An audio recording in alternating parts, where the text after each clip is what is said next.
Halo semuanya, pernah kepikiran nggak ada sebuah kerajaan superpower di Asia Tenggara yang hilang begitu saja dari sejarah? Hampir 1000 tahun loh. Nah hari ini kita bakal kupas tuntas soal kerajaan itu, Sriwijaya. Nah ini dia pertanyaan utamanya. Gimana ceritanya sebuah negara adidaya yang benar-benar mendominasi lautan dan perdagangan selama ratusan tahun, tiba-tiba lenyap begitu saja? Kayak puff, hilang. Ini nih, misteri besar yang bakal kita coba pecahkan bareng-bareng. Percaya nggak, nama Sriwijaya itu beneran loh hilang dari sejarah? Hampir 1000 tahun.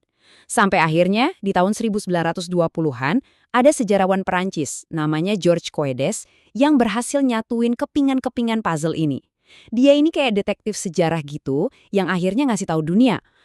Ternyata dulu ada loh kerajaan maritim super besar di Nusantara. Oke, terus gimana caranya para sejarawan bisa nyusun ulang cerita kerajaan yang udah hilang ini? Ya, mereka ngikutin jejak-jejak petunjuk yang ditinggalkan. Mirip-mirip kayak ngikutin remah roti buat mecahin misteri besar. Nah, ini dia beberapa bukti kuncinya. Pertama, tahun 671, ada catatan dari biksu Tiongkok, Ixing, yang nyebutin Sriwijaya itu pusat belajar agama Buddha yang rame banget. Terus ada prasasti Kedukan Bukit dari tahun 682. Ini isinya tentang perjalanan suci buat mendirikan kerajaan. Lompat lagi, jauh di India, ada prasasti Nalanda tahun 860 yang nyeritain soal donasi dari Raja Sriwijaya. Dan yang paling dramatis nih, prasasti Tanjore yang isinya tentang invasi besar-besaran dari India di tahun 1025. Coba deh kita bahas lebih dalam soal prasasti Kedukan Bukit tadi. Prasasti ini cerita tentang Siddhayatra. Ini tuh semacam perjalanan suci yang dipimpin langsung sama pendirinya, Dapun Tahyang. Tapi jangan bayangin ini perjalanan biasa ya. Ini tuh ekspedisi militer sekaligus spiritual. Tujuannya buat dapat berkah ilahi sekaligus menaklukkan wilayah baru. Nah, dari sinilah Sriwijaya lahir sebagai kekuatan besar. Oke, kita udah tahu gimana Sriwijaya ditemukan kembali. Sekarang, ayo kita lihat masa-masa kejayaannya.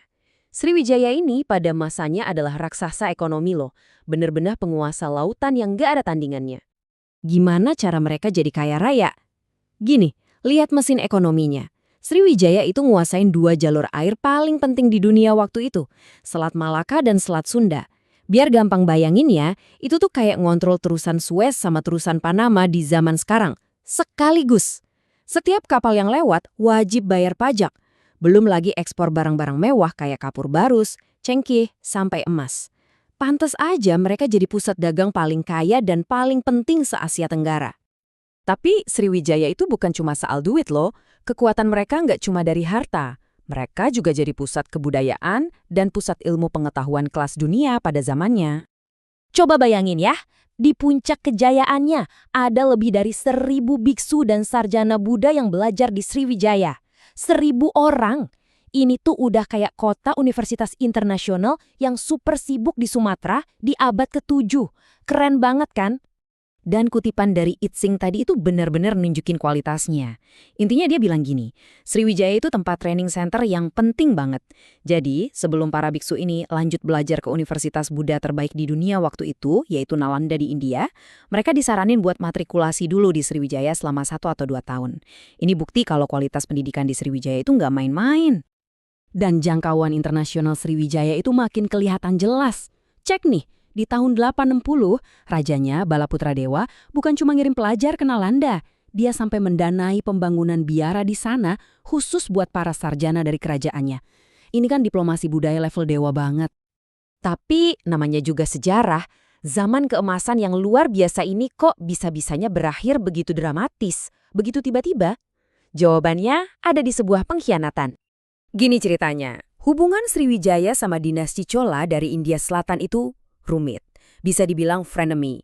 Kelihatannya sih temenan baik. Raja Sriwijaya bahkan sampai bangun wihara di wilayah Chola sebagai simbol persahabatan. Tapi di belakang itu semua ada persaingan ekonomi. Kerajaan Chola ini pengen dagang langsung ke Tiongkok. Tapi yaitu jalurnya dikuasai Sriwijaya dan pajaknya gede. Dan puncaknya di tahun 1025 tiba-tiba ada serangan. Serangan mendadak. Ini pengkhianatan total. Bayangin, diserang sama kerajaan yang dianggap teman, tanpa ada peringatan, tanpa ultimatum, nggak ada apa-apa. Benar-benar serangan kejutan yang mematikan. Strategi Angkatan Laut Chola ini Jujur, jenius banget. Mereka nggak nyerang langsung dari depan, itu udah ketebak. Mereka ambil rute muter yang nggak disangka-sangka. Mereka berlayar dulu ke pantai barat Sumatera, terus muterin Selat Sunda, dan boom, nyerang ibu kota Palembang dari arah belakang, dari selatan. Angkatan Laut Sriwijaya jelas kaget, nggak siap sama sekali. Begitu Palembang jatuh, mereka langsung lanjut serang ke utara, ke Semenanjung Malaya. Hasilnya hancur. Cuma dalam satu serangan kilat itu, kekuatan Sriwijaya luduh lantak. Rajanya ditangkap, harta kerajaannya dijarah habis-habisan. Ini pukulan yang telat banget dan jadi awal dari kemunduran panjang Sriwijaya. Tapi meskipun kerajaannya runtuh, pengaruh Sriwijaya itu nggak hilang begitu aja loh. Yuk kita lihat warisan abadi mereka yang bahkan masih bisa kita rasain sampai sekarang. Warisan Sriwijaya itu nyata banget. Mereka yang menyebarkan bahasa Melayu kuno, yang jadi cikal bakal bahasa Indonesia dan bahasa Malaysia sekarang. Kenangan kebesarannya juga jadi inspirasi seni, contohnya kayak tarian gending Sriwijaya yang megah itu. Dan tentunya buat Indonesia, Sriwijaya itu simbol kejayaan masa lalu, jadi kebanggaan nasional dan pengingat kalau kita punya sejarah maritim yang luar biasa hebat. Nah, ini jadi bahan renungan buat kita semua di akhir. Cerita Sriwijaya, sebuah kerajaan superpower yang hilang terus ditemukan lagi, ini bikin kita jadi mikir. Kira-kira ada berapa banyak lagi ya sejarah-sejarah lain yang terlupakan, yang mungkin masih terkubur di luar sana dan nunggu untuk ditemukan kembali?